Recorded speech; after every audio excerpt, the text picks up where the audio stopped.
Hey, everybody. So I'm Grayson Bird, and I'm super excited to be here today. Thank you so much to UXDX and show producers for having me. So I'm an associate creative director at Comcast and industrial design manager. And I am part of a global design organization made up of designers and developers committed to making our products, our experiences, and services accessible to the widest possible audience. Today I'm going to share a little bit about the Xfinity large button voice remote. And I'm fortunate enough to stand up here and take all the credit for all the hard work you're about to see. But obviously that's not the case. It took a village to bring this product to life and to bring this story that I'm about to tell together. And really that's the best part about a case study, right? I'm going to share a story. But if there's one thing that I hope you take away from this, it's that when you make a product more inclusive, you make a better product for everyone. Now, you're going to hear me say that a lot and in a lot of different ways, but that's the main takeaway.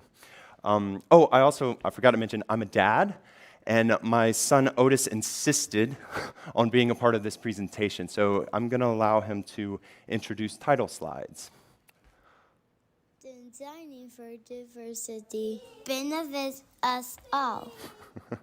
So before we dive into where we are today, let's first reflect on where we're coming from. So you might be wondering, why is an industrial designer here at a UX conference speaking to UX designers and developers?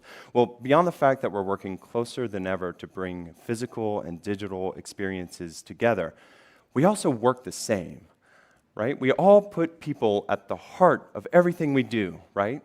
But human-centered design, that's nothing new, right? It's actually been around since the 1950s. That was a long time ago, right? That was back when there were really just men walking the earth, right? With skinny ties and everybody smoking cigarettes, right?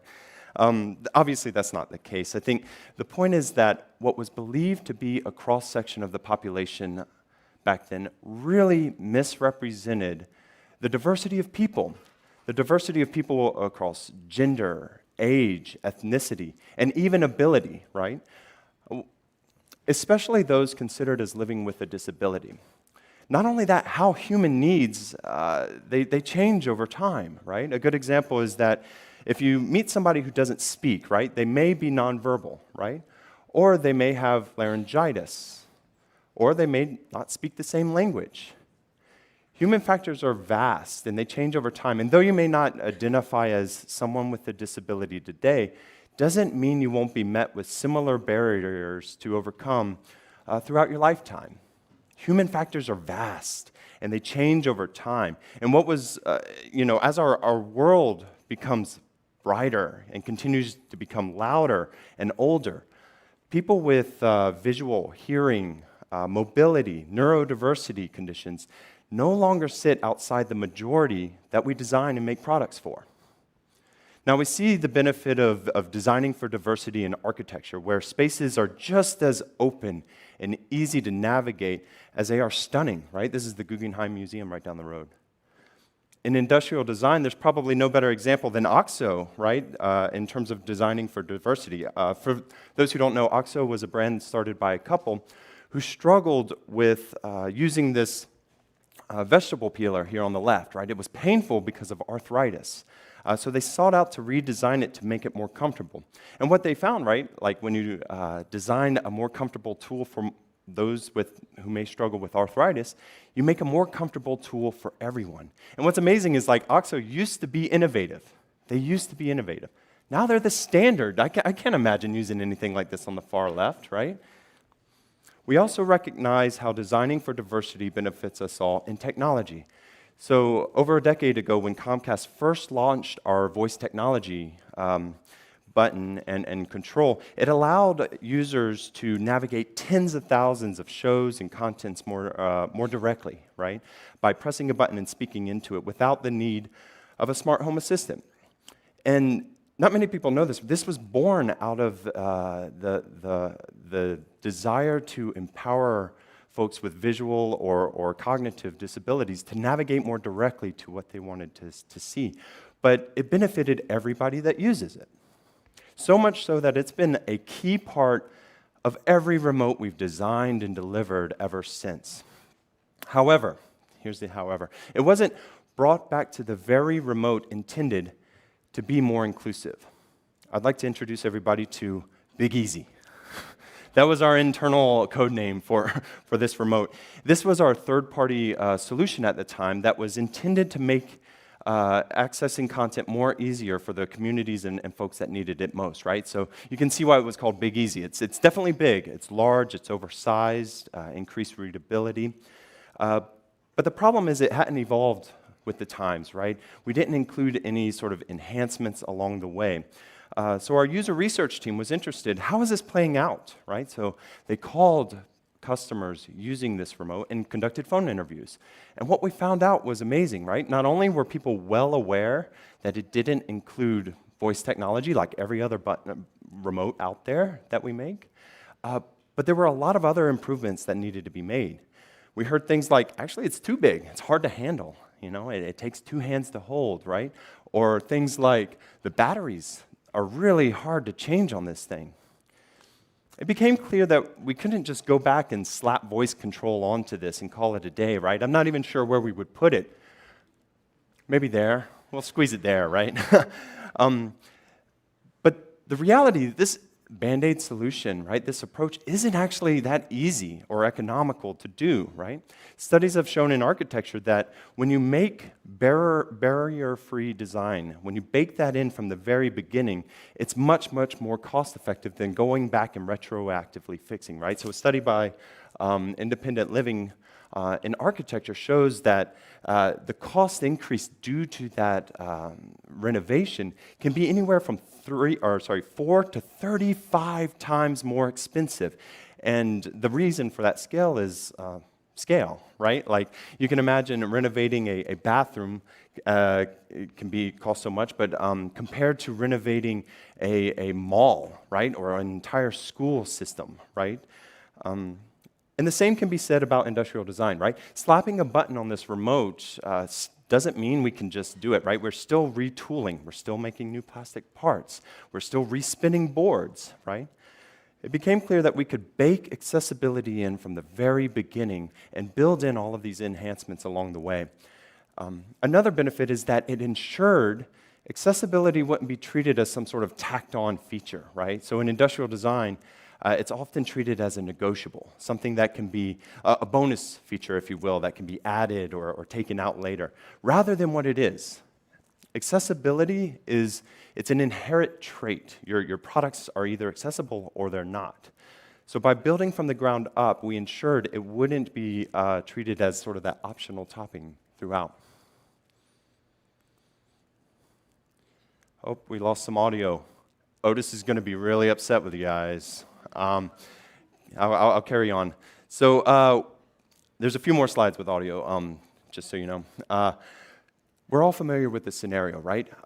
Watching our favorite show or a movie, and it can feel so effortless to pick up that remote, start pressing buttons, and navigating to your favorite show, right?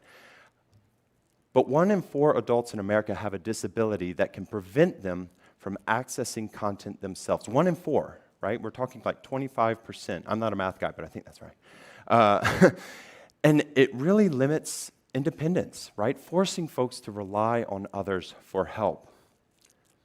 This is something we came face to face with when our user research team conducted a series of in-home studies with those who have assistive needs. We came face to face with these challenges, and the multitude of workarounds folks had when their standard issue devices and controls fell short of their needs. For Joe, for example, who has limited mobility, watching TV meant having remotes mounted by a caregiver in front of him. Only the mounting mechanism blocked a lot of the buttons, so getting to that channel he wanted sometimes meant navigating in a roundabout way, right? Using page up, page down, and so on and so forth. For Ozzy, the remote was simply too heavy. Now, this is a remote, you could argue, very well designed, super comfortable to hold, ergonomic, right? But for Ozzy, what it meant is it didn't sit stable on that side table, right? And so it made it very difficult to control. For Lee, similarly relies on putting the remote on a wheelchair tray. The lip of the wheelchair tray actually blocked the signal, right? And so it made it not work as properly. Now, all of these things, I'm sure you're all kind of thinking through it, right? You hear these things and we instantly go to what we can control, right? All of these elements, they're our bread and butter: scale, color, size, weight. These are the dials that we can play with. We can dial up or down. But what was interesting was that for every fundamental need we uncovered, like the text is too small on that button and really hard to read, or the remote was just too heavy, we also uncovered a very complex socio-economical or emotional need. We heard things like, that piece of smart home technology is amazing, but I can't afford it, right? Rendering it inaccessible in another way we hadn't considered right off the bat. Or we heard things like, Big Easy actually worked for a lot of people. But we heard things like, I hide it when friends or family are in town because I'm embarrassed by the special control that I need. By leading with empathy and observing people firsthand, we uncovered a multitude of things that we could focus on, right? And that's the key, to firsthand from the people who are most often overlooked, right? Appreciating the true diversity of your audience allowed us to create solutions that work for them, right? And would have been impossible had research not been an integral part from the very, very beginning. A culture of inclusive development. There he is. So this was a 7-year process. This section's meant to highlight the importance of getting it right when designing for all. So here's a quote from, we all know who said this, Mark Zuckerberg, right? So move fast, break things. And in technology, there's this fixation of failing fast, right? Moving quickly, getting things in people's hands. The trouble with industrial design and hardware side of things is that you make a product, you put it in people's hands, it lives there for 5, 10 years, right? Also, our product cycles are much slower, right? They're 1 to 3 years. But beyond that, I think we're all familiar with how irresponsible this mentality can be, especially in the day and age of artificial intelligence. But another area that gets it wrong, that isn't so often talked about, is trust. Moving fast and fixing later can be a detriment to building trust, especially for the communities that you're designing for that are already overlooked, already marginalized. And that trust is fragile and not so easily fixed, right? It's much, much harder to fix. That's exactly why research didn't just come along and drop some sweet learnings in the beginning only to dip out when things got rough, right? So research and design were truly intertwined in this process where we played off of one another, right? As research studies got more specific, design solutions got more crisp. Our research team followed those in-home studies with focus group studies to really start to understand user needs, must-haves for criteria for an accessible remote design. And these focus groups, when designing for those with assistive needs, it didn't just include end users, right? We realized we were designing just as much for on-site nurses, occupational therapists. They were just as much the audience for a more accessible remote. Also, research didn't just go off in isolation and do these studies only to come back and read off the results, right? Product managers, designers, UX folks, everybody was included in these studies so that we could learn firsthand what it is that was important. This was great because it allowed us to vet early concepts, put early mock-ups in people's hands, and start to learn what buttons are critical. Here you can see how the design evolved over time. So early concepts were modeled after Big Easy, right? Just as big, just as many buttons. But as these learnings poured in, we realized the need to move to more familiar formats that were easier to hold and handle, fewer buttons. Buttons. We like to talk about buttons a lot at Comcast. So we talk about buttons as if they all need to fight for their space on the remote, right? We don't want to overload people with the remote and all the options. So we conduct these exercises where we bring everybody in and ask them, what is their ideal remote? But it's funny, you ask 100 people, what their ideal remote is with the buttons that they need or deem most critical, you're going to get 100 different remotes, right? So rather, we love to break up teams according to discipline. You'd think mix them all up, but no, we actually break up teams and we ask them, groups like UXID product, build your remote, your ideal remote, according to what you believe is critical through the lens of your discipline, right? And this was great because it allowed us to quickly align or recognize where we were already aligned so we could set that aside and talk about the areas where we don't, right? And really have a discussion about what is critical for the remote that we're currently designing. This was also around the time we recognized the need not only for an accessibility shortcut key, but for the need for it to be very prominently placed, right? So this was a key that allowed quick access to closed captioning, large on-screen text options, and really other features to allow to suit anybody's needs. So the remote started to take shape, right? We had a good sense of what it looked like, a rough sense of its form, the buttons that needed to go on it, and it was time to move from broad explorations to the finer details. And an example of that is color. We knew color was going to play an integral role in navigating the remote, calling attention to different areas of it. And a couple of options came up, right? So yellow and blue. Yellow actually came out of those focus group studies where we understood an occupational therapist said, yellow's great, you know, it sort of alerts you, but it doesn't suggest caution or error. Blue was also up in that it suggested, its association to accessibility signage, right? But it also conveniently aligned with brand colors at the time. So we took these colors, we applied it to the remote, and we sent it through a colorblind simulator to understand how folks with 8 different types of color blindness might perceive the remote, right? And we measured the contrast ratios to ensure that it would be seen with the highest levels of contrast. Obviously, yellow won out, right? Not only for those contrast ratios, but for its reflective qualities in low-lit environments. And here you can see how yellow started to play on the actual device, right? Taking careful consideration not only on the outside of the remote, but on the inside, right? Through those focus group studies, we realize, you think of use and using a remote, 95% of the time it's in use like navigating content, right?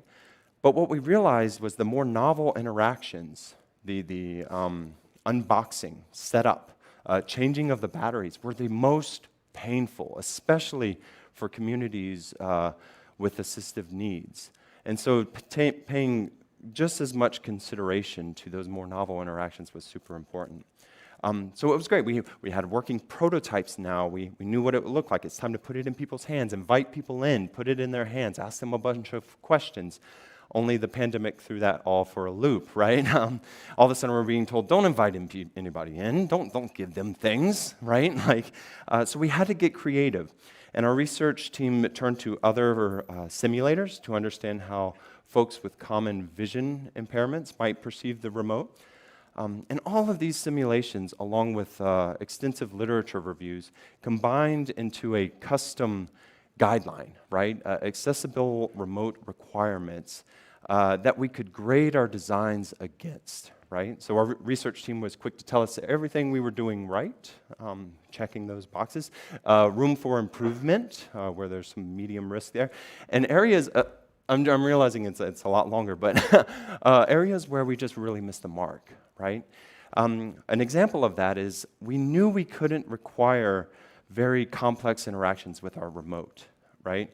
And our voice control at the time was defined by press and hold to give a command while that microphone was open and then release to signify the end of the command. That wasn't going to fly, so we worked closely with our software engineers to redefine that interaction to just a press release, but also to extend the length of time that microphone is open to receive that command so it's not so rushed. Kudos to our research team, too, who spared no feelings. They plotted on a scale of least inclusive to most inclusive the current state of the design, every design we proposed up until then, and even remotes we had in the market then. So they really shot to the ego, hurt our feelings a lot, but it's great, right? it's great and it's necessary, right? This entanglement between research, design, and product is necessary to ensure that inclusive development approach. Being inclusive means continued discourse throughout the process. You can't just pick and choose what you want to listen to, right? You can't just pick and choose what you want to react to. And this goes not only amongst the teams that are working on a program, but also with the communities that you're designing for. We never stopped listening to people. So we're about 3-4 months out until launch, and we're still getting feedback from trial participants about how the color, material, and finishes could be better legible, down to the icons, what they look like. Did they communicate the right thing? And we're making changes all the way up until launch. And what you see here is what's available today. So this is the Xfinity large button voice remote. It has voice technology button that allows Joe more direct access to what he wants to watch. It has a flat bottom so that it sits stable on Ozzy's side table when pressing buttons. And that upward firing IR ensures that it wouldn't be blocked by anything on Lee's wheelchair tray. It's also lightweight. It's easy to handle. It comes with a optional safety strap. And when it comes to iconography, we ask folks, which should we light up? What buttons should we light up? And spoiler alert, all of them, right? Duh. And when it comes to replacing batteries, there's a quick release button on the back that opens up the battery drawer. That was another finding, right? We didn't want a battery door that could be lost or hard to pick up if you drop it. There's also these easy lift tabs that allow for easy removal of the batteries, right? I'm saying all these features and I'm realizing like it's all very duh, right? Like duh. But that's exactly the point, right? When designing for the folks that need it most, you make a better product for everyone. Who wouldn't want these features, right?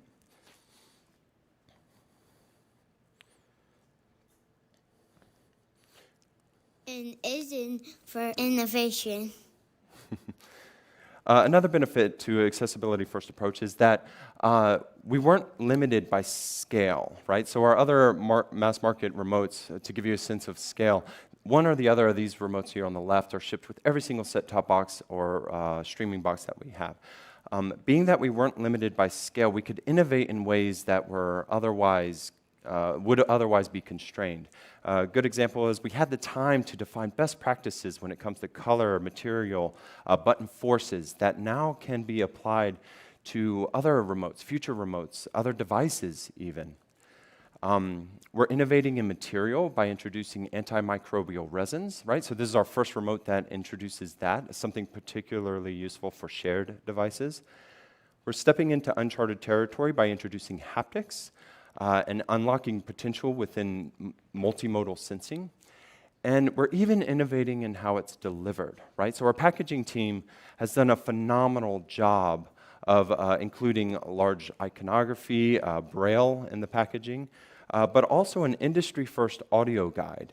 So this audio guide, whenever you open it up, it speaks back to you, right? So our packaging team worked with voice talent to dial in that audio, and it takes you through step-by-step instructions on how to get started, so you're not limited to just reading the instructions. Here's a sample of that.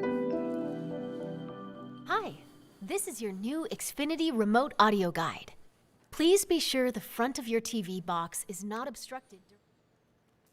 It can be hard to innovate in areas like this when limited by scale, right, or constrained by cost. But this remote and this program opened up doors to new frontiers that wasn't limited in that way, right? It allowed us to incubate new ideas and truly be that engine for innovation. The business end of design. So this is the last section. I just wanted to share some of the strategies, some of the things that I found have worked in moving mountains within the large corporate setting. We're all familiar with this process. We're all designers, right? So, or at least familiar with it: conceive, define, design, build, deliver. A lot of companies organize themselves in a way that play to this process with different approvals and stages and gates along the way. It's clean. It's pretty. This isn't the reality, though, right? Like our process is much dirtier than that. It needs a lot more squiggles, right? Very iterative.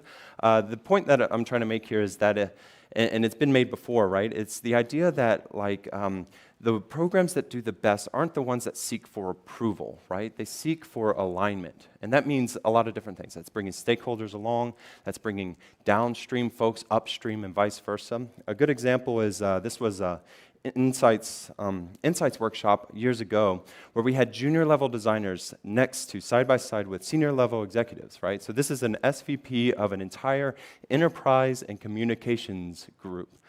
And what's great about this is that whatever comes out of this workshop is equally his. He's invested in that vision, right? The role of the executive, it's shifting. It's no longer the approver, right? The executive the role is shifting to a partner, a collaborator that seeks to align along the way. Finally, last couple of slides, promise. External validation and impact. Cringe. These are my least favorite slides, but they're important, right? They're my least favorite because I'm going to be honest, it's going to come across as humble bragging. That's not the intent, right?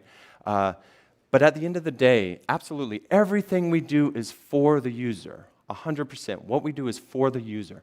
It's also in service of a business. So I think these points are important to cover.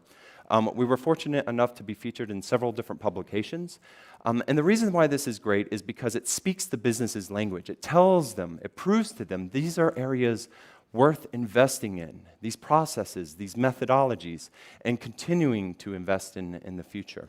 We were also recognized in the design industry, and hey, this is great, like team morale, high fives, and that's not meant to be downplayed. But what's more profound is that the design industry recognizes that an accessibility-first approach to product development is good design, right? And it's starting to normalize these inclusive design methodologies. Finally, the biggest metric of success is what we're hearing for customers. So we're going back to these communities that helped us develop these remotes, and we're putting them in their hands, and we're hearing things like, I can do things all by myself instead of asking someone for help. And that's what makes this entire effort, all of these people that worked on this, some of which are here today, so worthwhile, right? And what it's all about. And if you are a customer and you could use one of these, or you know someone who's a customer who could use one of these, here's some ways of going about getting one for free, absolutely free, right? Like if you need it, it's yours. I even have a few with me at the conference, so tap me at some point along the way, and I'm more than happy to give you one.